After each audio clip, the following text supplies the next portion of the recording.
and welcome to the Invisible Cabaret podcast. We're all about stripping away the stigma surrounding mental health with honesty, creativity, and sparkly jiggly bits.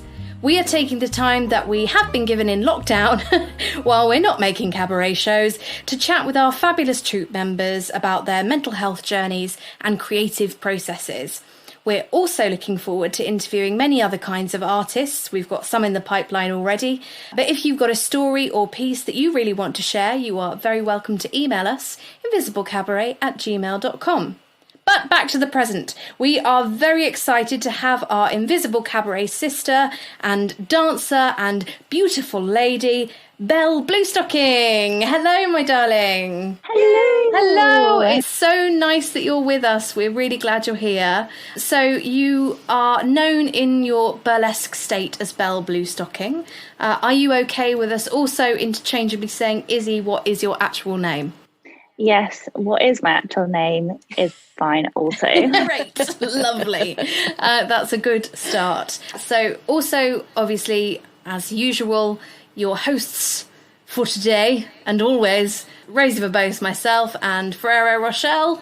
Hello, I'm waving. You can't see me, but I am waving. Hello, Excellent hello. It's lovely to be here. Clapping for you guys. Oh, bless you. God, we do miss applause. We live for it. It's a problem. So, Belle Bluestocking, how is your... Well, that was quite cute. Belle. Did you ever get called that as a child?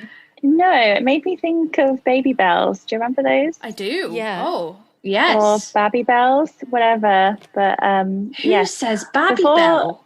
My family are weird with pronunciation, Goodness. which we'll just move swiftly on from that because that could last a while. Okay. But before I went vegan, a good friend of mine called me Isabella Mozzarella. I'm just going to show my ignorance again. Is that where your name came from, your stage name? Because your name is Isabel? What?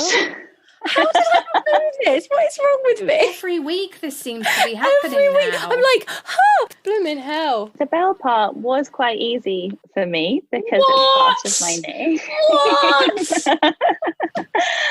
And also my favourite Disney is Beauty and the Beast. So Brilliant. always got a soft spot for Belle. And Classic. Bluestocking was also quite easy because that is a kind of family name. When I got into Cambridge, I became my parents' little blue stocking. Whoa. So cute. But I kind of really enjoy it because it became a sort of pejorative term for female academics in the 19th century. And I like this idea of reclaiming it and making it kind of feminist and sexy. So yeah, it was an easy thing to come up with and identify as.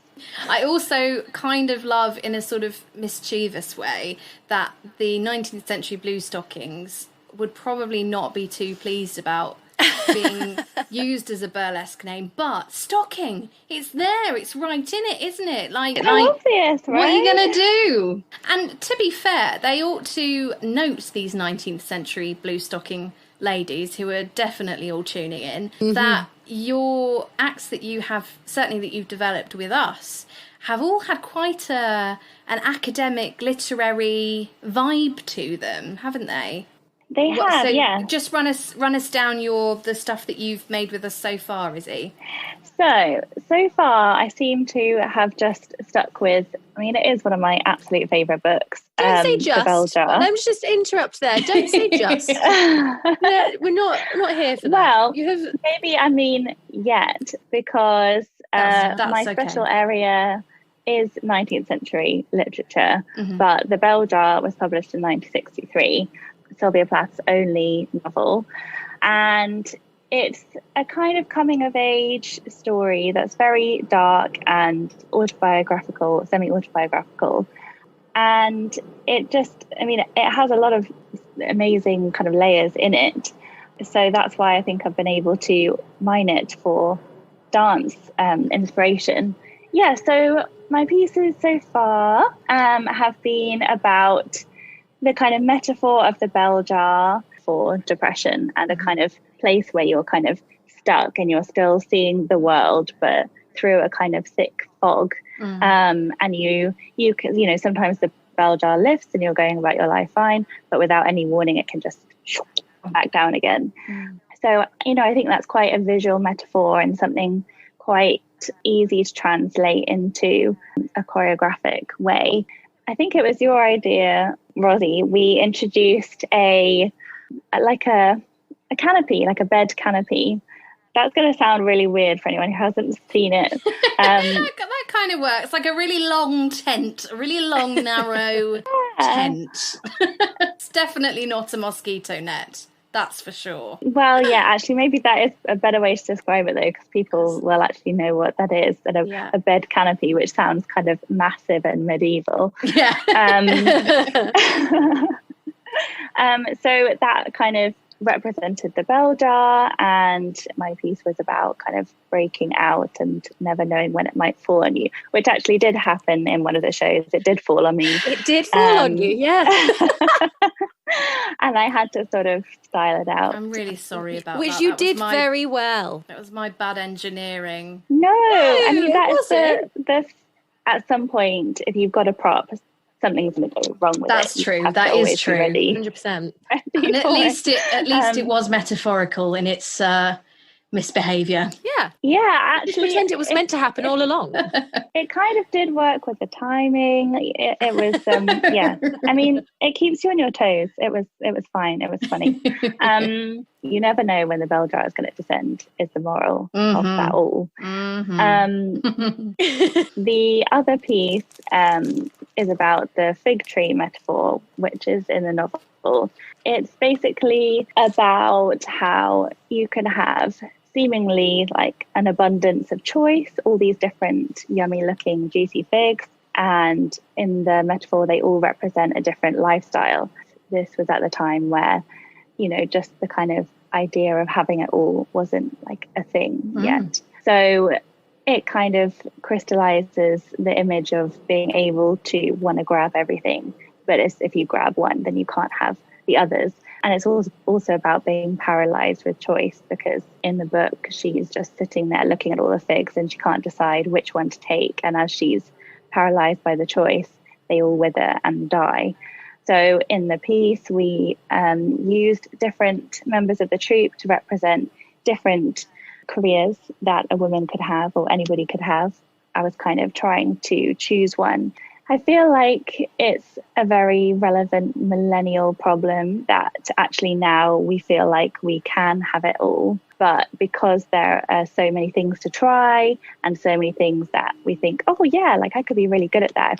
I think there's this prevalent rhetoric of if you want something hard enough, if you work for something hard enough, then you can get it, anything is possible, which, sounds great, but I think can be quite damaging if you're somebody who's quite sensitive to pressure being piled on you. If you don't achieve all these things, or you can't even choose one thing and do really well at that, then you failed. And that's kind of what happens throughout the story arc of the book, is that she kind of doesn't do that well in anything, because she's kind of paralyzed by depression and pressure. She'd been an A-grade student, and then suddenly she was out in the big bad world, and it kind of wasn't what she imagined it would be. And then she sort of falls into stasis and suicidal ideation. But I have definitely felt it a lot. If you don't do really well, or even do really well in your own terms, then you can, feel like you've failed. It seems that you're not allowed to have negative thoughts. You're kind of only allowed positive thoughts. Like if you have a negative thought, just reframe it to yourself as something positive. Just keep going, and you kind of see yourself. If you aren't following that upward trajectory, then you think, oh no, I've taken a step backwards, or I've fallen down, and like I'm not continuing to go up. And I think I've kind of mixed those two up, but I think they feed into one another, and I kind of think of them as the same 100% problem. Yeah. It's making me think of like certain social media influencers, or life coaches that are prevalent on social media in some form, that kind of have the attitude of, you know, I was really positive. I was stuck in a dead end job and I didn't know which way I was going to turn. And all I had to do was change my mindset. And now I've managed to capture the world. And a lot of those posts are quite damning and quite negative towards people who don't think like that, or that. Oh, exactly, yeah, and are quite, you know, are quite judgmental of. Well, if you're not achieving the things that I am or the other people are achieving, it's actually your problem. It's actually your mindset, and you need to change something about it. And that in itself is incredibly paralyzing, isn't it? Absolutely. And then it becomes the both of the things, actually, doesn't it? The thick fog of the bell jar and the figs withering on the branch that you're not taking. And I know in the piece we wanted to really make it so that towards the end of the song that you're dancing to is a Florence and the Machine song, isn't it? We wanted to have it take a sort of almost sinister tone so that the other troupe members representing the figs, God, this sounds so like us. So no, when I was a fig in the cabaret, we really had to channel our inner Inner fig. You know, being a dried fruit is actually a relative. So sorry, it is serious, but I took a moment and I heard myself and I couldn't not have a giggle at that. But yeah, towards the end of the piece, we had the other girls who were the different figs kind of turn on you, didn't we? So that they were almost becoming a judgmental force that was kind of restricting and tying you up, because it is that kind of paralysis, as you said. That's exactly. So I kind of ended up being wrapped up in vines and like strangled by possibility, and you know, they all kind of became, or I always saw them as like voices in my head. It was actually like a really kind of emotional piece to perform. Actually, they both have been, because you know, in order to kind of show, like tell the story, you kind of have to put yourself back in that place. For me, like as mainly a dancer, that's sort of the opposite of how I've normally performed. Normally, you know, you're making everything look easy. So even if you're telling kind of like a love story and doing a pas de deux, or you're kind of, you know, evoking an atmosphere in a dance piece, you're still kind of doing it in like an aesthetically pleasing way. Sure. I mean, I don't know if I always pull it off. Like, who knows what my face does when I'm dancing? Like, I think all dancers have their like passionate dance face, which you know, don't like think about too much. But it's like, but it feels right. But I know we've talked about it a lot, that I kind of wanted to not be so like worried about looking pretty or like a pretty version of these feelings. And I just kind of had to think, what is my face actually like when I feel, you know, really overwhelmed and scared? Because you've been choreographing the pieces too. Do you have a general process for choreography? Where do you start? Yeah, I do have a process in that I normally start by printing out the lyrics or writing them out, so I can like look at them and see the shape, and then I kind of work out where I might like to edit it or cut it, what sections will work with what, like if you're working with props or with other dancers. And yeah, I always write it down as I go, and then I like to kind of look at it and look at which bits need kind of filling in, you know, basic things really, like have I got levels in it, or have I got changes of pace? Do I want to work with the music or against the music? Like if the music's going slowly, do I necessarily want to go really slow now, or do I want to kind of, you know, challenge the expectation a bit?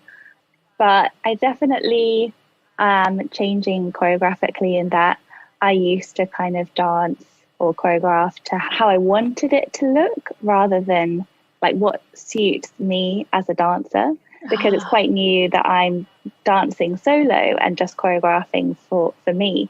And kind of this idea of working to my strengths, weirdly, is quite new. It's actually kind of tricky, because when you have dance vocabulary in your head and you listen to the music and you think, oh, well, you should have a double pirouette there and then a jeté there. And then you should do something on the floor, which looks really impressive. You know, your brain doesn't like have those limits, especially when you're listening to the music. And the music always just kind of spells out the dance to me, and it's quite easy. But then now I'm kind of like, oh, well, I can't like leap onto the floor and do like a roly-poly into a backflip. I'm not very like acrobatic like that, sadly. And especially not since I hurt my knee.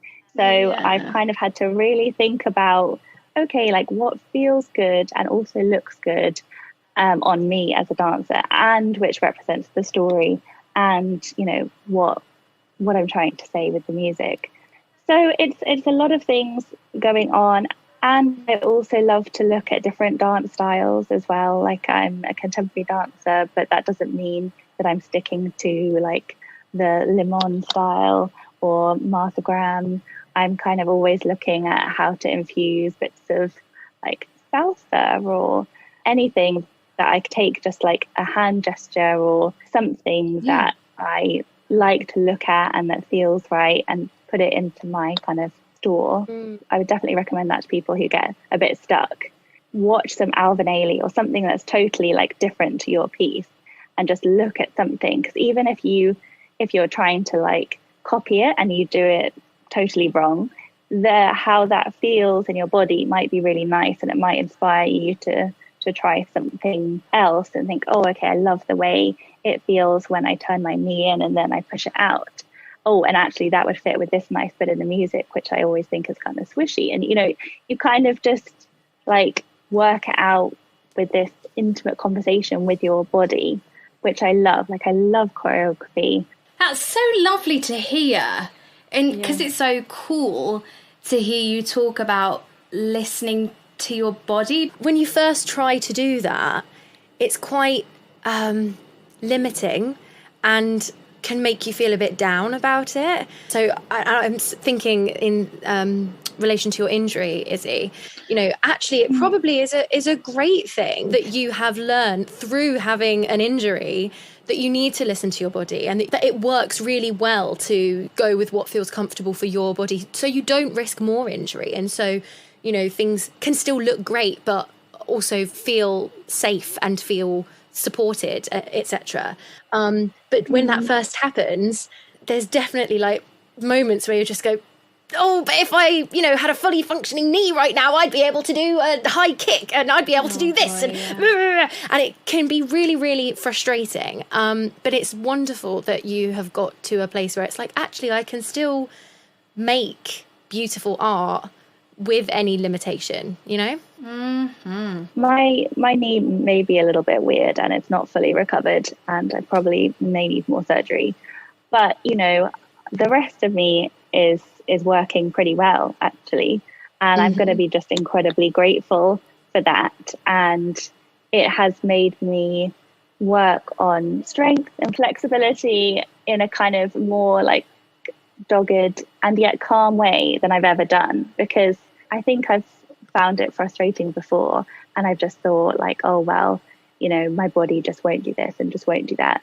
And now I'm like, okay, it won't do that, but if I slowly and very carefully train it, like, what can it do? I think sometimes when you go to dance classes or fitness classes, it's very easy to get a little bit competitive or just see someone be a little bit fearless, especially in dance when there are some super flexy people out there. I'm kind of more aware of my limitations, but also more aware of my possibilities. Lots of people have injuries that they're just kind of embarrassed about and hide. And actually, we should all be just so much more hot on warming up, then stretching, then dancing or doing your activities, and then stretch the hell out of it again. Stretch till you think you're taking the piss because you're spending so long, you know, doing your feeble splits, and you're like, oh God, okay, I'm taking myself really seriously. Take yourself seriously. I just think it's ironic that we were talking earlier about like the influencers and the messages that we receive of just have a better mental attitude and all will be fixed. The real swizz in all this is that you're doing the positive mental attitude which isn't I'll think better and I'll be better. It's actually, okay, what can I do? Like, that's the real positive mental attitude. That's like reality and hope mixed in together. Yeah. That, for me, That's beautiful. is, right? So that's positivity to me. That's like the actual helpful positivity, as opposed to the positivity that weirdly makes you feel like shit. Yeah. The kind of vapid positivity. Exactly. Yeah. Yeah. Well, there's that new or terminology that I've been reading about called toxic positivity. Yeah. And I feel like I was just waiting for it to have a name. So like, there you go. Like, that's the name of the, oh, smile, it might never happen mentality. Or like the look for the silver lining. And although like sometimes it's really nice when you do find a silver lining, or if somebody says, oh, well, you know, but at least this, you know, occasionally you're like, oh, okay, yeah. But most of the time, you're just like, fuck off. No. Like, we're already trying, dude. You know, maybe we need a moment to be like, this sucks that this has happened. Because otherwise, you know, the alternative is that you work through it and you repress it and you bury it. And then it springs out in some way that you weren't expecting. Yeah. It's not the one, no. It also reminds me of a conversation that I was having yesterday with a friend. We were talking about the kind of relentlessness of the performance industry and about how there's this idea. I saw it as a cartoon once. There's two people digging for diamonds, and they're digging and digging and digging and digging, and there's one guy who's just continuously going, and then there's one guy who's really tired and he's kind of turned his back and he's walking away, and there's like a tiny amount of mud that he would have had to get through, and then there's a massive great diamond. And the idea is you should always keep going because you never know how close you are to the diamond. And we were saying that's all very well and good, like I completely agree with that for a lot, you know, for a lot of it. You've got to keep going. You've got to be tenacious. You've got to persevere. But at some point, surely you've got to stop because, you know, you've done so much digging.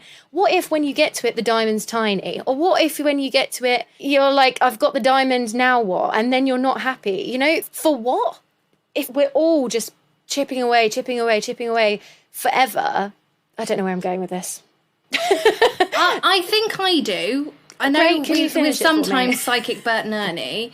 That you're saying that it's all very well to say, keep going, you don't know how close you are, but you have to, at some point, know when too much is too much. Right. And if you are told to sort of turn off your body signals that are telling you this is too much, like you were saying, Izzy, listening to your body, if you are told to turn off or turn down the volume on the critical voice in your head that is sometimes your saboteur, and sometimes, babe, it's actually your saviour, because it's saying you are about to burn out. Right. You need to put down your shovel.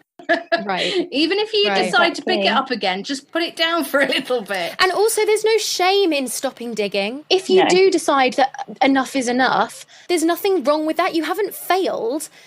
That's just your moment to put it down, and that's okay. And I think it was just really frustrating us because my friend has worked in the industry for so long and is just exhausted, and it's like I'm not feeling the love back. I pour my heart and soul into it, and I'm not feeling it being reflected back at me. Yeah. And so now I'm taking my moment. I'm putting down my shovel, and there will be people out there who are like, "Well, that was her biggest mistake. There you go. That was it. If only she'd kept going, maybe she could have made something of herself." You know, that whole idea. Yeah. Ugh. I have no time for it. I've got no time for it. I think I just want to focus on being happy. And if digging constantly is making you happy, great. If it's not, there's nothing wrong with that. I'm glad you haven't got time for it. 'Cause it's shit. It is shit. Yeah. Shit. As you know, times are not easy for the starving cabaret artiste. That's why we're so thankful for Anchor. With Anchor, setting up the Invisible Cabaret podcast has been a breeze, leaving us more time to focus on the fun things like our next creative projects and where our next meal is coming from. Anchor will distribute your podcast for you, so it can be heard on Spotify, Apple Podcasts, and many more platforms besides. There's creation tools in-app that allow you to record and edit your podcast right from your phone or computer. It's everything you need to make a podcast all in one place. And, starving artists, listen up, Anchor even provides you with the opportunity to make money from your podcast with no minimum listenership. And the best bit? It's completely free. Maximise your creativity with minimum fuss. Download the free Anchor app or go to anchor.fm to get started and live your best podcast life. Happy creating. We now return you to your scheduled programming. Have not toxic positivity, but let's talk some positive things and talk about your relationship with dance and also how it makes you feel. Oh, what lovely questions. I have danced since I was very little. I think, frankly, I enjoyed dance and stayed dancing because I was good at it. I was quite a slow, shy little girl. I know now that's because I have dyspraxia, which is a neurodiversity or learning difference, which affects your motor neurons. So I struggled with social interactions, but for some reason I was good at dancing, which is kind of weird for a dyspraxic person, because if you don't know what it is, it's often described as dyslexia, but with your hands. So it really affects your coordination. But I am, I always get this word wrong, but Rosie and Rosh know it. I'm a kinesthetic learner. Yeah. The one which means you learn with your muscle memory. Kinetic, so it's right? really handy. Yeah, kinetic. Kinetic, yeah. I always add extra letters. Kinesthetic as well. Like you're moving, but you're looking good while you're doing it. Aesthetically kinetic. Yeah. Mm-hmm. There we go. I like to make up words too. So I really enjoyed it. I enjoyed, kind of getting attention, but not having to say anything to get attention because I'm quite quiet. And I just thought it was, basically the ultimate kind of feminine way of being beautiful, which I have challenged now, and this has changed. But I think over the years, I kind of saw it as part of the way to be an ideal, perfect person would be to kind of look beautiful and not show any effort behind it. But mainly dance has always been like a huge therapy for me. You forget everything else that is going on, and you're just there with the music, with your body, trying to make something out of nothing, which I just love. And I always turn to dance if I don't know how else to express what I'm feeling. It's just always like there for you. So I think dance brings me joy. And even though over the years, it's been quite fraught because obviously the whole kind of environment of ballet, which is what I originally trained in, is very vain, to be honest, because you're constantly looking at what you look like and what your body looks like. And I don't think you can grow up staring at yourself in a mirror for hours every week in pink tights, looking like comparing yourself with how other dancers look and seeing when they're praised for making beautiful shapes. I don't think you can grow up in that environment and not look at your body very critically and have that have a negative impact on you and, how your relationship with food develops. But on the other hand, I definitely think dance helps you see your body as a kind of instrument, as a tool. Dance teaches you kind of how to carry yourself, which I think is so important. It's one of those things where it helps you kind of fake it till you make it. If you kind of just roll your shoulders back and lift your chin up and walk into a room, you can kind of trick yourself into thinking, oh, I'm a calm, confident person. Yeah, I think I'm just endlessly grateful that my mum and dad helped me get dance lessons, because I think it's helped me cope with dyspraxia. I think it's helped me cope with my mental health. It's definitely why my mental health took a huge dip last year when I hurt my knee, because I didn't realize how much I relied on dancing as a way of kind of processing my emotions. And, that's why I was just so eager to be part of Invisible Cabaret, because it's just like a fusion of everything that's important to me. It's a kind of a way of me using this passion of mine to say something. And it's weird because I guess as an English literature person, and, you know, my muggle job as a script editor, I'm always dealing with words and their potential and their magic. So the kind of special thing about dancing for me is that it takes away that pressure, and it kind of helps me inhabit a world that is about storytelling, but is kind of in a place where I do know my limitations. You know, even at uni, when I was writing about Shakespeare, I looked at how dance pieces and ballets about Shakespeare's plays kind of succeeded where I think the language sometimes falls short, because it's universal. Like, you don't need to speak a language to watch somebody and understand the story they're telling. You know, and it just takes a moment. It's such a quick way of telling somebody how you feel. And I think that's what's been a part of lockdown that's been really hard for me as a kind of gestural, demonstrative person, is that you can't put your hand on somebody's arm. You can't give them a hug. You can't, you know, just use your body so much to kind of talk to somebody and say, like, I'm here for you, you okay? But, you know, I'm super grateful that I can be part of Invisible Cabaret and use this time to kind of get to know what my body can do these days. What do I want to talk about in my next piece? You know, listen to music, think about ideas. That's my silver lining, guys. Izzy. Oh, you make my heart feel all of the things. Same. That was lovely. It actually segues in quite nicely, because you finished on being grateful to be with us. We are grateful to have you.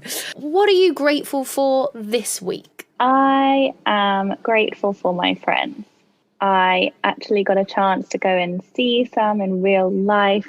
It was just so lovely, because, you know, when you have friends and you realise you've graduated to like a new level of friendship, when you can just be super honest, you know, honest about your boundaries. Things like, I need to go to bed now, so let's stop chatting, because I go to bed at a really early old person-ish time these days. Or like, I am, you know, needing to do my Pilates exercises every day. I'm going to need an hour in the morning to do that. So you don't feel like pressured to perform when you're with them all the time. You can just be like, oh, I've got these grown-up things I need to do. So that was really nice, and kind of soothed my anxiety to know that, you know, I can be with friends, but I can also still say what I need and not worry about being inconvenient. That was really nice. And also just things like going into shops together, which was like so exciting. In fact, going into a shop with my friend was so exciting, I had a panic attack, which was really embarrassing. Oh, honey.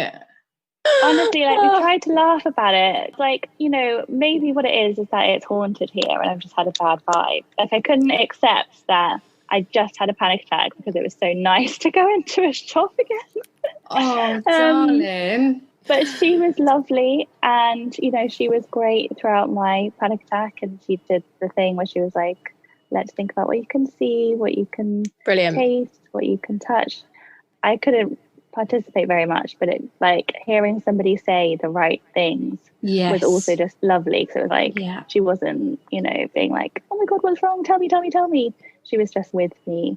It's really validating, isn't it, when people do that, when they've taken the time to like understand the best way to help. No, she was brilliant. So yeah, I'm grateful for friends and friends who care about your mental health, and also grateful that we could laugh about it. That's good as well. But I think it's a coming out of lockdown thing, where you just don't realise how traumatic it's been to not do normal things, and then you're doing normal things but they're not normal. The dear Mouncelot, I'm grateful for her in particular, because we do the same muggle job, and I've not been able to get much work recently, and she basically offered up a muggle slot for me to do some work. So I've actually been working this week, which has very much alleviated my money worries. So thank you very much, Mouncelot, for that. So that's what I'm grateful for this week. She is pretty great. And what about you, Rosie? I am grateful that we've had a couple of gratitude messages from people who aren't us. So if I may, This week, Hannah is grateful for the fact that she has finally had a landlord accept them so her pup can have the best garden around. Oh, Isn't that lovely? That We is love happy great. people and happy dogs. And the sensational Ruby with Three Wise Jones is grateful for a slower, kinder summer. And that's a nice, truly not toxic, positive way of looking at the flip side of the pandemic. Totally. So thank you. Very good. You utter legend, Ruby with Three Wise Jones. Yes. Belle Bluestocking, thank you so much for joining us on the podcast. Is there anything that you would like to plug while you're here? I figured, since I have nothing to plug, I would make some TV recommendations, because that is what I have been doing with my time. Yes, and also, your job. Not recommendations, exactly. But TV. Exactly. So I've been making sure that I have watched all of the dramas ever. I wanted to recommend I May Destroy You on BBC iPlayer, which is an amazing 10-part drama by Michaela Cole.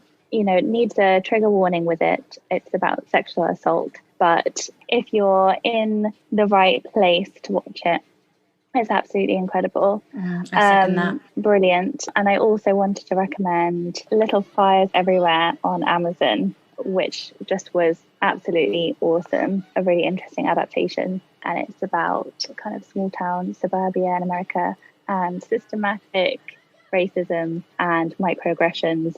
It's a thriller. Those are some solid recs. Thanks, man. Yeah, thanks, You're Izzy. very welcome. And thank you for having me. I've had a lovely time.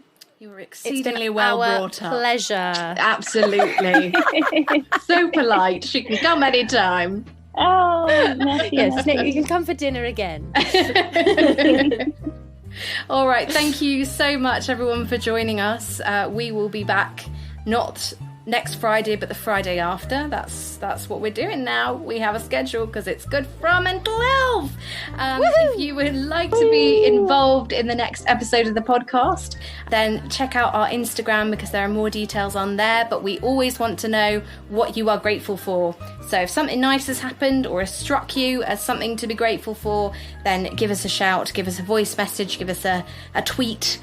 And we'll know to give you a little shout out on the next episode. Right, gonna go watch some good TV, I think. Absolutely. I might have a nap. Fair enough, that's okay too. All right, thanks so much, Belle. We'll see you soon, everybody. Bye. Thank you, everyone. Bye-bye. Thank you. Bye.